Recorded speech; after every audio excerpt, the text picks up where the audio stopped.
Olá, venho aqui mais uma vez falar das maravilhas do Senhor, continuar com nossa série falando sobre batismos.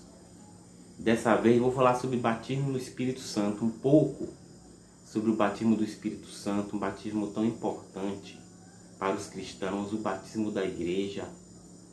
E é importante que nós conheçamos mais sobre esse batismo.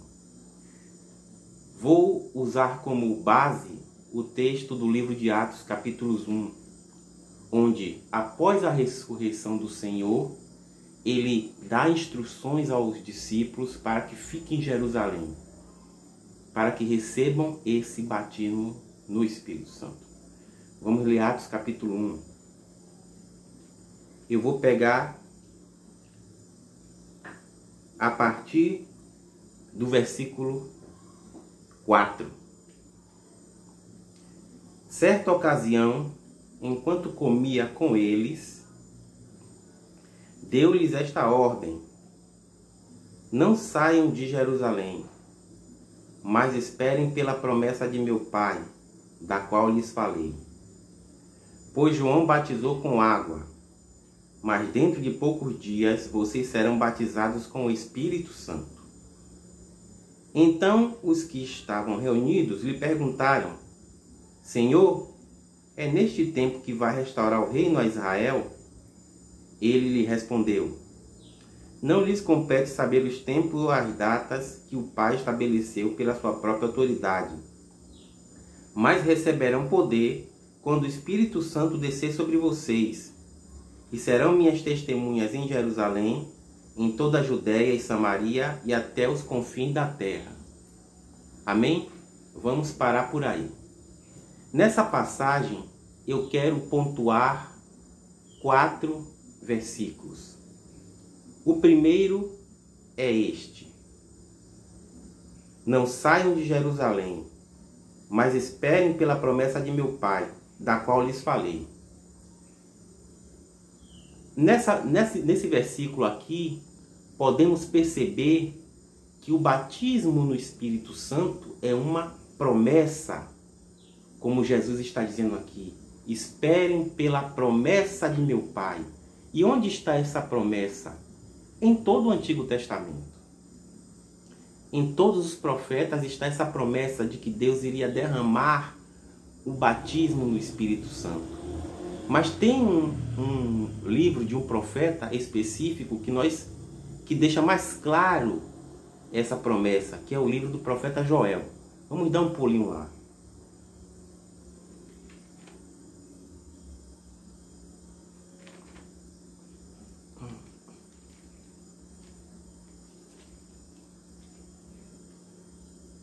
Joel capítulo 2, no versículo 28, ele diz assim: depois disso, derramarei do meu espírito sobre todos os povos. Os seus filhos e as suas filhas profetizarão. Os velhos terão sonhos. Os jovens terão visões. Até sobre os servos e as servas derramarei do meu espírito naqueles dias. Mostrarei maravilhas no céu e na terra: sangue, fogo e nuvem de fumaça. O sol se tornará em trevas e a lua em sangue, antes que venha o grande e temível dia do Senhor. E todo aquele que invocar o nome do Senhor será salvo. O que podemos notar nesta promessa do profeta Joel? Primeiro, Deus diz: derramarei do meu espírito sobre todos os povos. Antes, na antiga aliança, o espírito era dado àqueles que pertenciam à nação de Israel, aqueles que faziam parte da linhagem de Abraão, porque aquele povo foi o povo escolhido naquele momento. Era o povo de Deus, o povo escolhido. Então, como eles eram o povo de Deus, o Espírito Santo estava com eles. Porém, não permanente. O Espírito vinha sobre alguns em momentos determinados para que fizessem determinadas coisas, como batalhar, profetizar, atuar no templo como sacerdotes, como, por exemplo, o Espírito veio sobre Davi, o Espírito veio sobre Saul, o Espírito veio sobre Moisés, e aí por diante. Então o Espírito vinha, mas não permanecia sobre eles. O Espírito se apoderava deles, como em Sansão, por exemplo, para determinadas coisas. Mas aqui na promessa da nova aliança, na promessa de Joel e de outros profetas, o Espírito viria sobre o povo de Deus para permanecer no povo de Deus, da nova aliança. E, começando por Jesus, quando Jesus foi batizado, o Espírito veio sobre ele e permaneceu. João Batista diz, eu vi o Espírito descendo sobre ele e permanecendo. Então, o Espírito permaneceu sobre Jesus. E após a ressurreição de Jesus, o Espírito veio e permaneceu sobre a igreja. Jesus batizou a igreja. A igreja de Cristo está batizada com o Espírito Santo. Não é uma pessoa individualmente, é a igreja. A igreja de Jesus é batizada com o Espírito Santo. E essa igreja está, e o Espírito Santo está sobre a igreja até determinado momento. O Espírito Santo estará sobre a igreja. Existirá um tempo determinado quando, segundo o apóstolo Paulo, o Espírito será tirado. É quando vier o homem da apostasia. Mas isso nós não sabemos quando vai acontecer. Mas por enquanto, desde o Pentecostes, quando Jesus batizou a igreja está batizada com o Espírito Santo. E quem fizer parte da igreja terá sobre si a bênção do Espírito Santo. Amém? Então, voltando ao texto de Atos,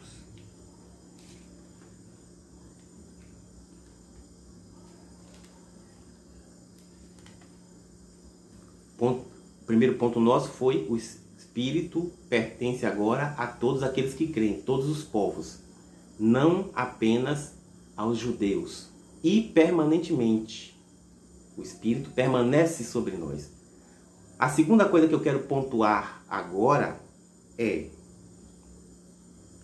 pois a sequência do texto que Jesus fala, pois João batizou com água, mas dentro de poucos dias vocês serão batizados com o Espírito Santo. Por que eu quero pontuar isso? Que Jesus disse, pois João batizou com água, mas dentro de poucos dias vocês serão batizados com o Espírito Santo. Percebamos aqui que Jesus ele faz uma divisão. João batizou com água. Eu batizo com o Espírito Santo. Jesus divide aqui, ó. João batizou com água. Eu batizo com o Espírito Santo. Vocês serão batizados com o Espírito Santo. Jesus está dizendo o quê? Que o batismo nas águas não faz parte do Evangelho. O batismo nas águas não faz parte da nova aliança. É a mesma coisa que o próprio João falou. Olha, eu batizo com água, mas depois de mim vem alguém que é mais poderoso, que vai batizar com o Espírito Santo. Ou seja, João estava ali batizando, porém o Evangelho ainda não estava sendo pregado. Porque o batismo de João não fazia parte do Evangelho, não fazia parte da nova aliança. Mas quando Jesus veio e morreu, ele disse, eu agora batizo a igreja com o Espírito Santo. A mesma coisa disse Paulo, lá em Coríntios capítulo 1. Paulo disse, eu não fui enviado para batizar com água, mas sim para pregar o Evangelho. Ou seja, eu não fui enviado para batizar, mas sim para pregar o Evangelho. Veja que as duas coisas, tanto Paulo quanto Jesus e quanto João Batista, eles separam as duas coisas. Batismo é uma coisa, batismo com água, e Evangelho é outra coisa. Batismo com água é uma coisa, Nova aliança é outra coisa. Batismo com água faz parte da antiga aliança. Batismo no Espírito Santo batismo com água faz parte da antiga aliança. Batismo com o Espírito Santo da nova aliança. Então, tanto os três separam essas coisas. Então, nós não podemos misturar essas três coisas. Esse foi o segundo ponto. Jesus batiza apenas com o Espírito Santo. É como, eu já dei um exemplo aqui, é como se você fosse comprar uma Bíblia de uma marca X e a pessoa só tivesse a Bíblia da marca Y. Aí você diz assim, mas eu quero da marca X. E o vendedor diz, mas eu só tenho da marca Y, eu só vendo da marca Y. E você está lá querendo a Bíblia da marca X, mas o vendedor diz, eu não tenho isso para te dar. Eu só tenho a marca Y para te dar. É o que Jesus falou, eu só batizo com água. Me desculpe, eu só batizo com o Espírito Santo. Eu não batizo com água. Se Jesus não batiza com água, quem é que batiza? Os homens. Jesus só batiza com o Espírito Santo. Portanto, se Jesus só batiza com o Espírito Santo, Deus também só batiza com o Espírito Santo. Ok? Vamos prosseguir aqui. Isso eu estou falando entre batismo nas águas e batismo no Espírito Santo. Que eu já falei de um outro batismo aqui, que não é nem o nas águas e nem o Espírito Santo. No vídeo anterior vocês podem assistir. Continuando aqui, o quarto ponto que eu quero mostrar para vocês está no versículo 8, quando Jesus diz: mas receberão poder quando o Espírito Santo descer sobre vocês. Mas receberão poder. É a continuação do que eu já falei. Jesus diz, vocês só vão ter poder quando forem batizados com o Espírito Santo. Vocês só vão poder fazer e acontecer. Só vão poder haver curas no meio da igreja. Só vai poder haver dons, manifestações de dons, quando vocês tiverem poder. E vocês só vão ter poder quando forem batizados no Espírito Santo. E não em outro batismo. É o batismo do Espírito Santo que traz o poder à igreja. O poder de curar. O poder de profetizar. O poder de evangelizar. Só é possível com o batismo no Espírito Santo. Sem o batismo no Espírito Santo, não há esse poder. A quem Jesus estava falando ali?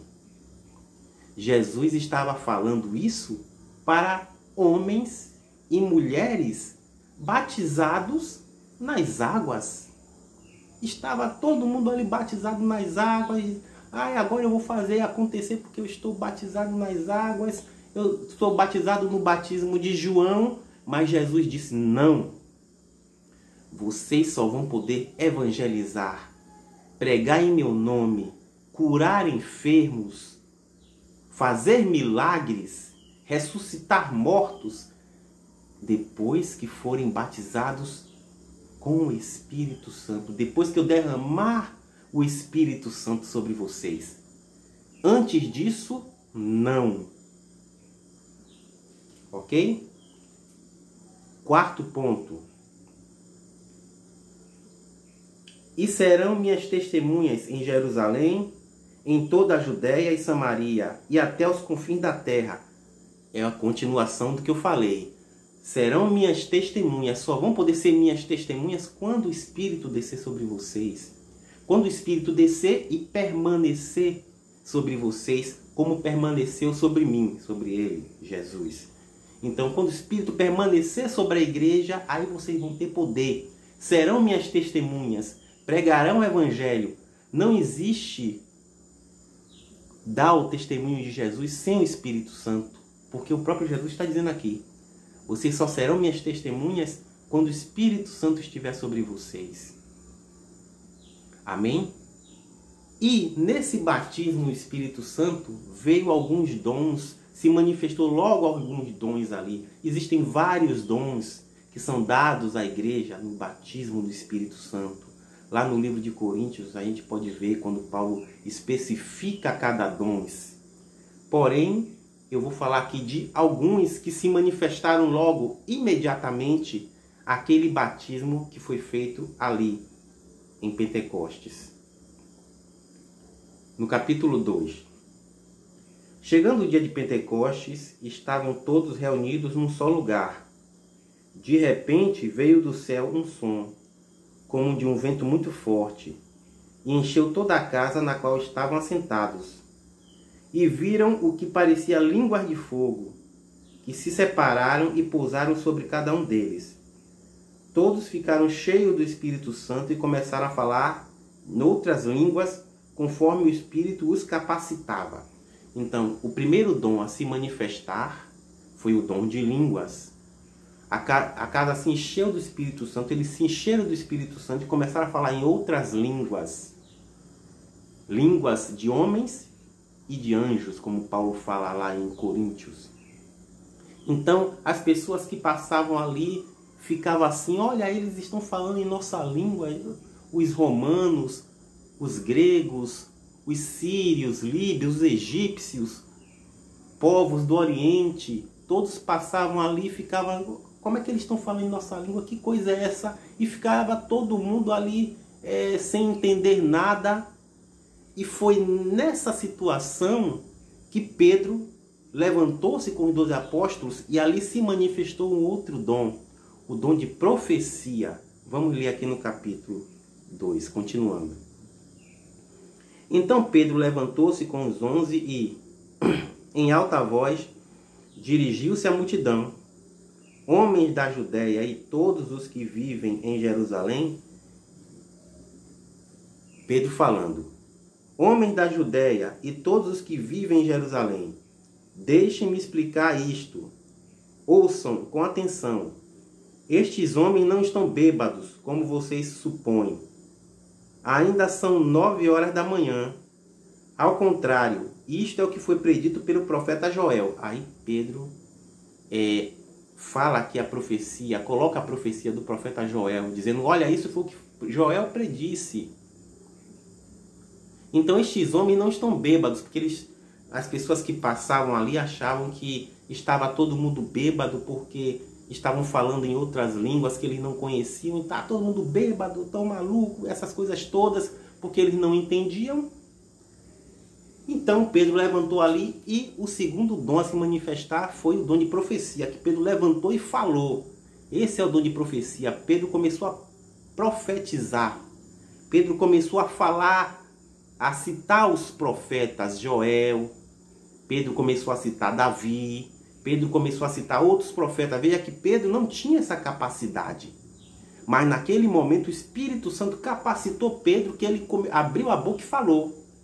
Um homem sem instrução, um homem que não era considerado estudado, e não era realmente estudado, era um homem inculto, não conhecia as letras. Aliás, a maioria deles ali não estudavam, não tinha intimidade, porque o estudo era reduzido a poucas pessoas. Então eles eram pessoas ignorantes.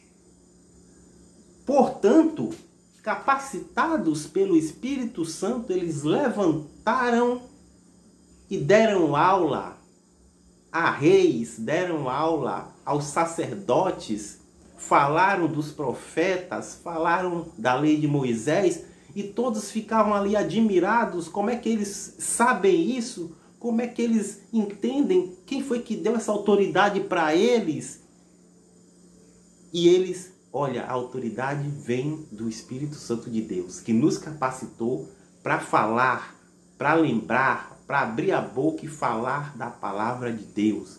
Eles estavam capacitados ali para serem profetas de Deus. Amém? Outra coisa que veio sobre eles foi o dom da cura. No capítulo 3, vamos ler um pedacinho aqui. Certo dia, Pedro e João estavam subindo ao templo na hora da oração, às 3 horas da tarde. Estava sendo levado para a porta do templo, chamada Formosa, um aleijado de nascença, que ali era colocado todos os dias para pedir esmolas aos que entravam no templo. Vendo que Pedro e João iam entrar no pátio do templo, pediu-lhes esmola. Pedro e João olharam bem para eles e, então, Pedro disse: "Olhe para nós." O homem olhou para eles com atenção, esperando receber deles alguma coisa. Disse Pedro: "Não tenho prata nem ouro, mas o que tenho isto lhe dou. Em nome de Jesus Cristo, o Nazareno, ande." Segurando-o pela mão direita, ajudou-o a levantar-se. Imediatamente os pés e os tornozelos do homem ficaram firmes. Então, mais um dom ali se manifestou. O dom da cura. Eles começaram a fazer curas, eles começaram a fazer milagres. Veja quantas coisas vieram pelo batismo no Espírito Santo. Eles começaram a ressuscitar pessoas. Milagres, sinais, prodígios, coisas que eles não podiam fazer antes. Mesmo sendo batizados nas águas, mesmo tendo seguido a Jesus lá, mas antes da morte de Jesus e antes do batismo do Espírito Santo, eles não podiam fazer essas coisas, porque quem os capacitava era o Espírito Santo de Deus. E isso começou a causar a ira dos sacerdotes, isso começou a causar a ira dos judeus. Eles não entendiam como é que isso pode acontecer. Um homem que era aleijado estava ali na porta do templo todos os dias pedindo esmola, e de repente simplesmente vem 2 homens e dizem: "Em nome de Jesus, levante e ande." O nome curou aquele homem. Eles não entendiam isso. O nome de Jesus curou aquele homem. Então, pelo Espírito Santo, Pedro, João e os outros apóstolos começaram a fazer milagres. Capacitações do Espírito Santo, que só quem tem o Espírito Santo, só quem tem estes dons é que pode fazer, é que pode realizar, em nome de Jesus. Amém? E por causa disso, eles começaram a ser perseguidos. Isso também é algo que vem pelo nome de Jesus, pelo batismo do Espírito Santo. Por quê? Pelo batismo do Espírito Santo você faz milagres, e quando você faz milagres, você faz coisas extraordinárias, as pessoas não entendem, e principalmente na época deles. Vamos ler aqui no capítulo 4. Enquanto Pedro e João falavam ao povo, chegavam os sacerdotes, o capitão da guarda do templo e os saduceus. Eles estavam muito perturbados porque os apóstolos estavam ensinando o povo e proclamando em Jesus a ressurreição dos mortos. Agarraram Pedro e João e, como já estava anoitecendo, os colocaram na prisão até o dia seguinte. Então, a perseguição também faz parte. Se você não é perseguido pelo nome de Jesus, alguma coisa está errada, alguma coisa está errada. Porque sempre existe algum tipo de perseguição. Mesmo que você não perceba, mas sempre existe. Dentro de casa, na rua, no trabalho, sempre tem alguma perseguição pelo nome de Jesus. E as pessoas que são cheias do Espírito Santo, elas sofrem essa perseguição. Pedro e João estavam sofrendo essa perseguição porque eles curaram uma pessoa no nome de Jesus, pelo poder do Espírito de Deus que estava neles. Amém? E uma outra coisa que vem também pelo Espírito Santo, coisa muito boa, é isso aqui que está no capítulo 3, que eu vou usar para encerrar o nosso vídeo aqui. Eles se dedicavam ao ensino dos apóstolos e à comunhão, ao partir do pão e às orações. Todos estavam cheios de temor, e muitas maravilhas e sinais eram feitos pelos apóstolos. Capítulo 2, desculpe. Os que criam mantinham-se unidos e tinham tudo em comum. Vendendo suas propriedades e bens, distribuíam a cada um conforme a sua necessidade. Todos os dias continuavam a reunir-se no pátio do templo. Partiam pão em suas casas e juntos participavam das refeições, com alegria e sinceridade de coração, louvando a Deus e tendo a simpatia de todo o povo. E o Senhor lhes acrescentava diariamente os que iam sendo salvos. Essa comunhão também vem do Espírito Santo, do batismo com o Espírito Santo, do nome de Jesus, do poder de Deus sobre nós. A comunhão dos irmãos, nada era de ninguém, tudo pertencia a todos. O dom de repartir vem também sobre nós com o batismo do Espírito Santo. O dom de repartir, o dom da comunhão, o dom da paz, são coisas que também vêm sobre nós. O dom da contribuição, tudo vem sobre nós com o batismo do Espírito Santo. Amém? Então, era isso que eu queria falar com os irmãos. Temos que ser cheios do Espírito Santo para ter todas essas coisas que Deus trouxe sobre a igreja. A igreja já está batizada com o Espírito Santo. O Espírito Santo já está sobre a igreja desde o dia de Pentecostes e vai permanecer conosco até a vinda do Senhor. Amém? Que Deus abençoe a todos. Um abraço.